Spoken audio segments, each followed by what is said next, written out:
The Little Bookroom by Eleanor Farjeon. The Girl Who Kissed the Peach Tree. At Lingua Glossa in Sicily there once lived a little peasant girl called Marietta. It was a country full of fruit trees, peach and apricot, and the bright persimmon. There were almond trees whose delicate pink flower came first of all in the year, and olive trees whose leaves were always green, and vineyards full of white and purple grapes in their season. The peasants' life depended on their fruit trees. The fruit trees were their fortune. The fruit country lay spread out at the foot of a big mountain with a heart of fire and a hole in the top. Sometimes the mountain was angry and spat fire and red-hot stones into the air through the hole, and if it was very angry, it went on for days, pouring out a fiery river of molten stone that flowed away over the top of the hole like porridge boiling over the pot.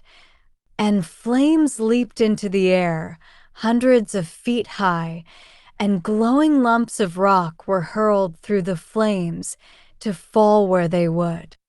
All the while the fiery river streamed down the mountainside, destroying everything in its course and making a desert of the pleasant land.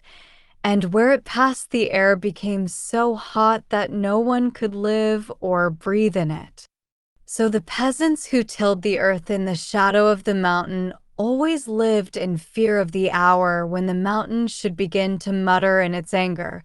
And when it did, they prayed to Saint Anthony to appease the mountain's anger and save their fruit trees from ruin.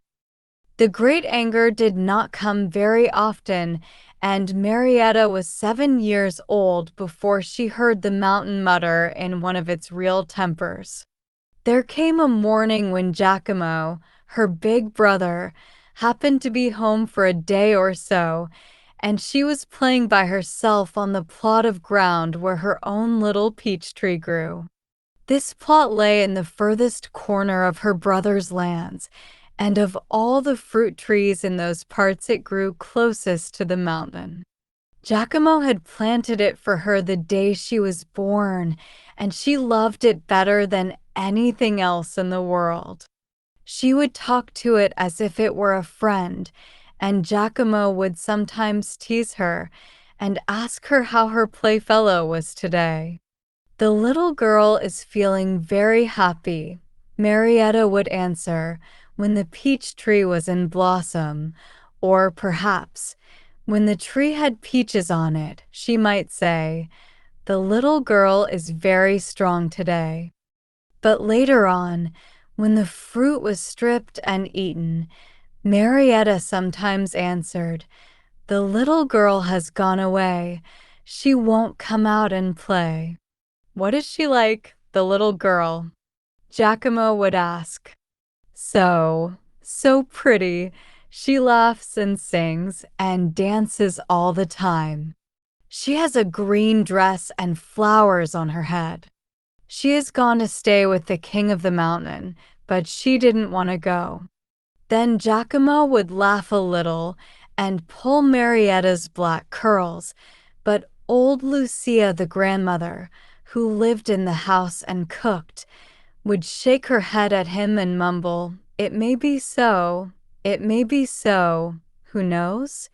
On this day when Giacomo was from home, while Marietta was picking flowers and chattering to her peach tree, she felt a sort of tremble in the earth and heard a sort of grumble in the air.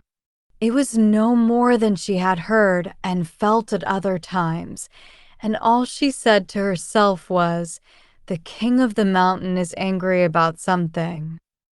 But that sound brought men and women to a standstill at their work among the trees, and they gazed at the mountain with the fear in their hearts. After a while they knew that the thing they most feared was upon them. It might last a long while or a short while, but the fiery river had begun to pour over the mountaintop, and presently it would reach the fruitful plain. That evening old Lucia said to Marietta, "Come, "Where are we going?" asked Marietta. "To the village, to pray to Saint Anthony. Bring flowers with you." Marietta filled her little apron with the flowers she had gathered in the morning and went with Lucia to the village. The peasants, young and old, were flocking there from all sides, and those who lived in the village had left their houses and were already in the church upon their knees. Nearly all had brought flowers, which they put at the feet of the figure of Saint Anthony. Marietta, too, emptied her lapful before him, and then knelt down beside Lucia and prayed. "What shall I ask, Mamma Lucia?" she said. "Ask that the fire may not descend upon us." So Marietta prayed as she was bid, until she grew tired of kneeling. Then she got up and found some of the village children playing in the black shadows behind the tall pillars in the church.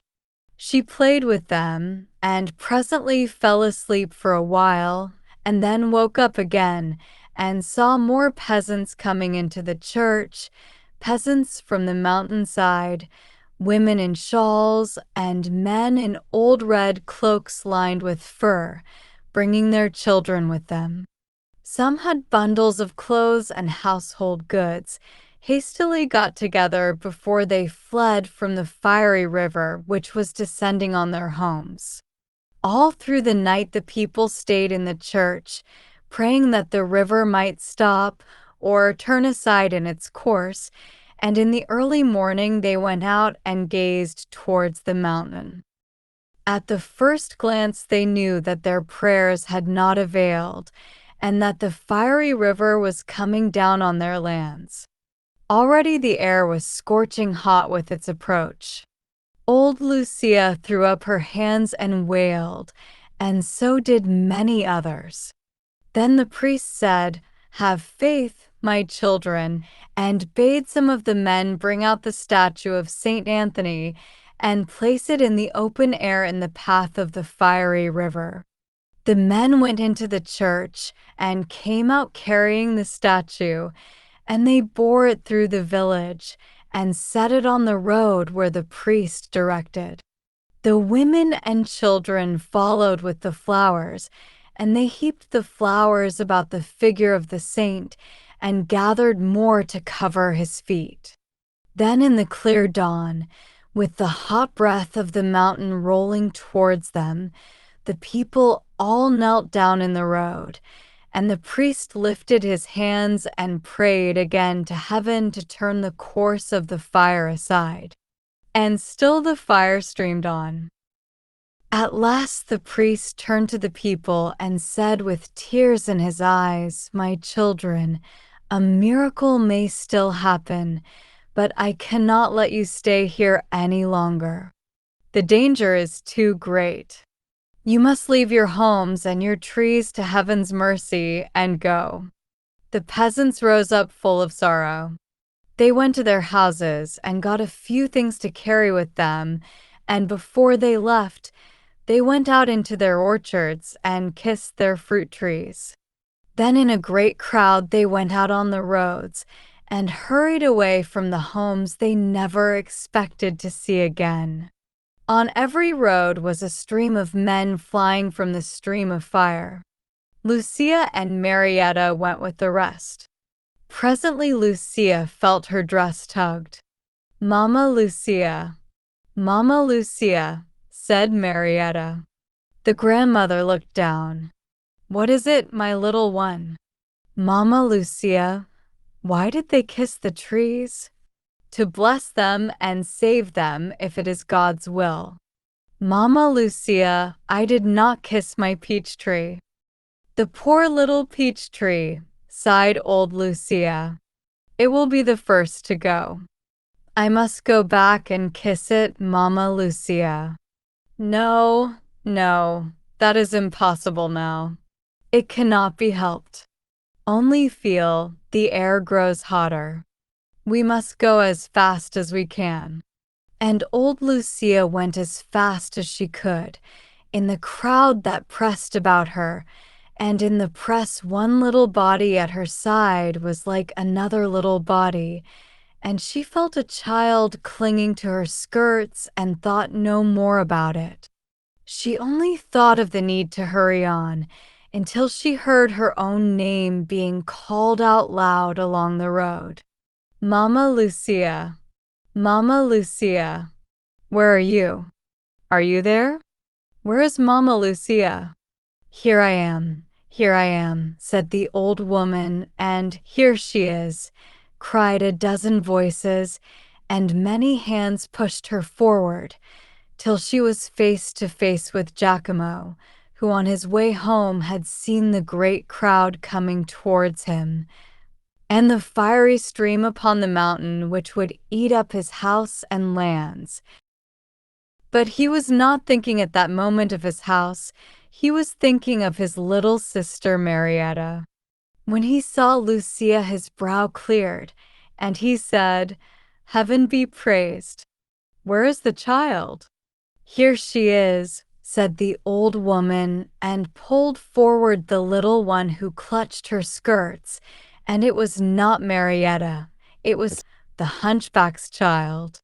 "Why, what is this?" exclaimed Lucia in bewilderment. "Where's Marietta?" And she called Marietta's name, and the crowd called too, but in vain. Marietta was not there. Suddenly Lucia threw up her hands and cried, "I know, I know. The saints have mercy. She has gone back to kiss her peach tree." The grandmother turned hurriedly and stumbled through the crowd that made a way for her and Giacomo, whose heart was beating heavily with fear. Scarcely noticing the heat like a furnace into which they were hastening, the big man and the old woman went with all their speed along the road to the mountain. They passed the village, they passed the figure of Saint Anthony among his flowers, they passed many orchards and vineyards belonging to their neighbors, and at last they came to their own place at the mountain foot. They did not stay to look inside the house. In spite of the heat, they went across the lands to the far corner where Marietta's peach tree grew.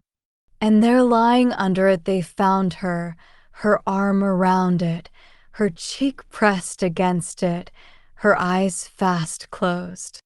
Beside her was a tiny image of Saint Anthony, which always stood in Mama Lucia's room, and which Marietta had set in front of the tree, with a handful of flowers at his feet. Giacomo stooped down over his little sister and said, "She is asleep.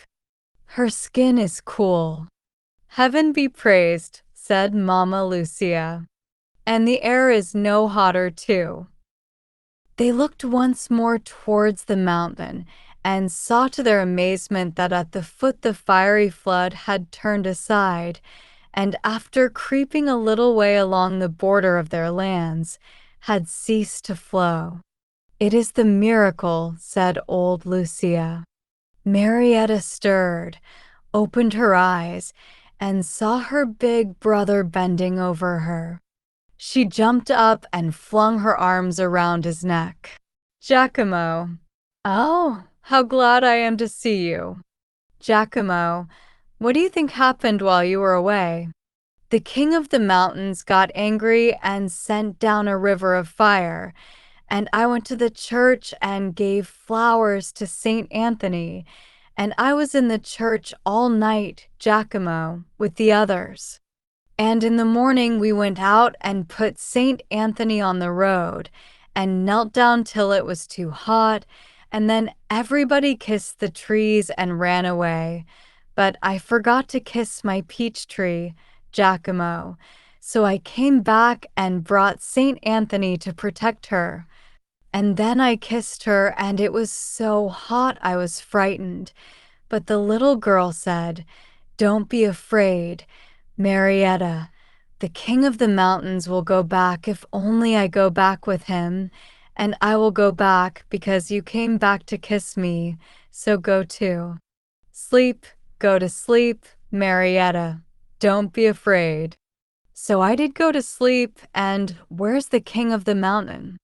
Giacomo said, he has gone back, Marietta, and he hugged her close and looked at Lucia over her head.